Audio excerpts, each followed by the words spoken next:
দর্শক, সম্প্রতি ভারতে নিযুক্ত ইসরায়েলের রাষ্ট্রদূত রিউভেন হাজার এমন একটি মন্তব্য করেছেন, যেখানে তিনি দাবি করেছেন বাংলাদেশ এবং পাকিস্তানে হামাস সংশ্লিষ্ট বিভিন্ন কার্যক্রম বাড়ছে। দর্শক, তাহলে কি সত্যিই হামাসের কোনো নেটওয়ার্ক আমাদের বাংলাদেশে আছে? এই বক্তব্য কতটা তথ্য নির্ভর বা কতটা যুক্তিসঙ্গত? আর যদি এর পেছনে কোনো গ্রহণযোগ্য প্রমাণ না থাকে, তাহলে বাংলাদেশের কি করা উচিত এই মুহূর্তে? বাংলাদেশ কি কোনো আনুষ্ঠানিক প্রতিবাদ জানাবে, নাকি এটিকে কোনো গুরুত্ব না দিয়ে উপেক্ষা করবে? ইসরায়েলি রাষ্ট্রদূতের এই মন্তব্যকে কেন্দ্র করে বাংলাদেশে কিন্তু ইতিমধ্যেই মিডিয়া সহ বিভিন্ন অনলাইন প্ল্যাটফর্মে ব্যাপক একটা আলোচনা ঝড় শুরু হয়ে গেছে। অনেকেই মনে করছেন এই বক্তব্যের সাথে ভারতের কোনো না কোনো ভূরাজনৈতিক হিসাব নিকাশ জড়িত থাকতে পারে। তো দর্শক, এ থেকে কার লাভ বা কার ক্ষতি, সেটিও কিন্তু অনেক বড় প্রশ্ন। এই ধরনের বাক্য বিনিময় বা এই ধরনের বাক্যর মাধ্যমেই কিন্তু একটা দেশকে সর্বপ্রথম আঘাত হানা হয়, এরপরে সেই দেশে প্রবেশ করা হয়, তারপরে সরাসরি ডিরেক্ট হামলা করা হয়। বাংলাদেশে হামাসের অস্তিত্ব আছে কিনা, হামাসের কোনো নেটওয়ার্ক গড়ে উঠেছে কিনা, এসব প্রশ্ন কিন্তু নতুন করে সামনে এসেছে। ইসরায়েলের রাষ্ট্রদূত একটা বক্তব্য দিয়েছে, সেই বক্তব্য দেওয়ার পরেই বিষয়টা সামনে এসেছে। প্রথমে আমাদের বুঝতে হবে এই হামাস নিয়ে যে এত কথা, এই হামাসের জন্ম কিভাবে হলো। তো দর্শক, ফিলিস্তিনি নেতা ইয়াসির আরাফাতের একটা দল ছিল পিএলও।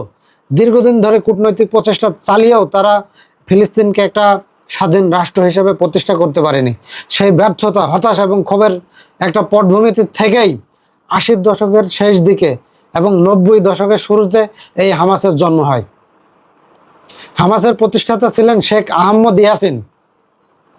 সংগঠনটির প্রধান একটা লক্ষ্য ছিল, সেই লক্ষ্যটি হচ্ছে ফিলিস্তিনকে একটা স্বাধীন এবং সার্বভৌম ইসরায়েলের দখলমুক্ত একটা দেশ হিসেবে প্রতিষ্ঠা করা।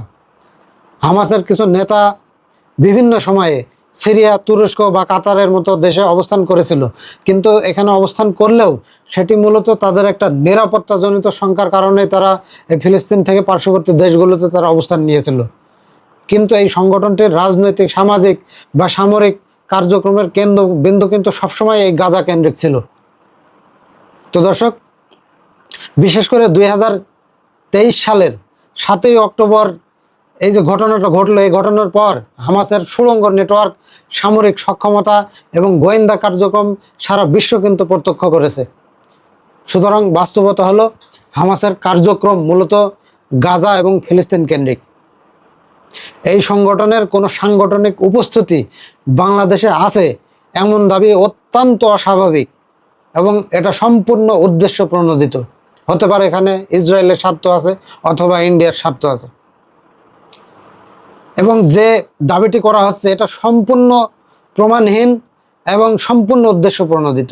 ভারতের রাজধানী নয়াদিল্লিতে এনডিটিভিকে দেওয়া এক সাক্ষাৎকারে ইসরায়েলের এই রাষ্ট্রদূত রিউভেন হাজার উনি দাবি করেন বাংলাদেশে এবং পাকিস্তানে হামাস সংশ্লিষ্ট এই কার্যক্রম আছে এবং এটা বর্তমানে বিস্তার লাভ করছে।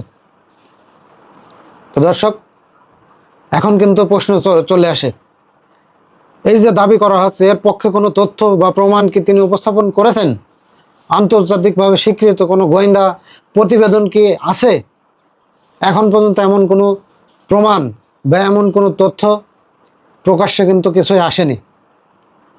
এখানে আরেকটি বিষয় অত্যন্ত গুরুত্বপূর্ণ, বাংলাদেশ ফিলিস্তিনের পক্ষে অবস্থান নিয়েছে, এটা আমরা জানি অনেক দীর্ঘদিন আগে থেকে। আমরা মুসলমান, ফিলিস্তিনের যারা সাধারণ মানুষ তারাও মুসলমান। ইসরায়েলকে রাষ্ট্র হিসেবে স্বীকৃতি দেয়নি বাংলাদেশ, এবং কূটনৈতিক সম্পর্কও কিন্তু ইসরায়েলের সাথে নেই। এই দুইটা কারণেই মূলত এই যে একটা অপপ্রচার করা হচ্ছে এটা হতে পারে। পাকিস্তানের ক্ষেত্রেও একই বিষয়, স্বাধীন ফিলিস্তিন রাষ্ট্রের সমর্থন করা এবং হামাসের কার্যক্রম পরিচালনা করা, এই দুটি বিষয় কিন্তু সম্পূর্ণ আলাদা। আমরা মুসলিম হিসাবে ফিলিস্তিনকে সমর্থন করতেই পারি। জাতিসংঘে বহুবার ফিলিস্তিন রাষ্ট্রের পক্ষে ভোট হয়েছে এবং বিশ্বের বহু দেশ স্বাধীন ফিলিস্তিন রাষ্ট্র প্রতিষ্ঠার জন্য তারা কিন্তু সমর্থন করেছে। বাংলাদেশও সেই অবস্থানের একটা অংশ। তো দর্শক, বাংলাদেশে ফিলিস্তিনের দূতাবাস আছে, যা মাহমুদ আব্বাসের নেতৃত্বাধীন আন্তর্জাতিকভাবে স্বীকৃত ফিলিস্তিনি কর্তৃপক্ষের একটা প্রতিনিধিত্ব করে। সেখানে হামাসের কোনো আনুষ্ঠানিক উপস্থিতির কথা কিন্তু কখনো শোনা যায়নি। তাহলে কেন এই বক্তব্য?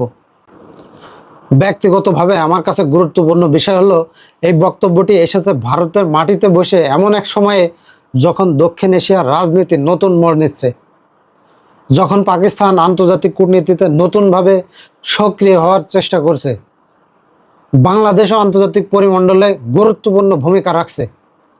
তো দর্শক, এর ফলে অনেকের মনেই কিন্তু একটা প্রশ্ন জাগছে, ভারতে বসে ইসরায়েলের রাষ্ট্রদূত যে মন্তব্যটি উনি করেছেন, এটার পিছনে কি বৃহৎ কোনো স্বার্থ বা বৃহৎ কোনো পরিকল্পনা আছে কিনা? দর্শক, বাংলাদেশ এবং পাকিস্তান এখন পর্যন্ত এই বিষয়টা নিয়ে আনুষ্ঠানিকভাবে কোনো বিবৃতি দেয়নি। হয়তো তারা বিষয়টিকে গুরুত্ব দেওয়ার প্রয়োজন মনে করছে না। তবে আমার ব্যক্তিগত মতামত হলো, যেহেতু এটি একজন রাষ্ট্রদূতের আনুষ্ঠানিক বক্তব্য, আনুষ্ঠানিক একটা মতামত, এবং এটা বাংলাদেশের মতো দেশের জন্য একটা ভয়ঙ্কর বিষয়, সেহেতু বাংলাদেশের উচিত এ বিষয়ে একটা পদক্ষেপ নেওয়া। বাংলাদেশের নাম কিন্তু সরাসরি বলা হয়েছে এখানে, সেজন্য বাংলাদেশের অবশ্যই উচিত বাংলাদেশকে তাদের অবস্থান পরিষ্কারভাবে জানানো। দর্শক, বাংলাদেশে কিন্তু বিভিন্ন রাজনৈতিক এবং সামাজিক সংগঠন আছে, দেশে নানা ধরনের ইসলামী সংগঠন আছে, তারা নিজ নিজ মতাদর্শ অনুযায়ী কিন্তু বিভিন্ন কার্যক্রমে বাংলাদেশে পরিচালনা করছে। কিন্তু হামাস নামের কোনো সংগঠনের উপস্থিতি বাংলাদেশে আছে এমন কোনো তথ্য বা প্রমাণ কিন্তু এখনো পর্যন্ত দেখা যায়নি।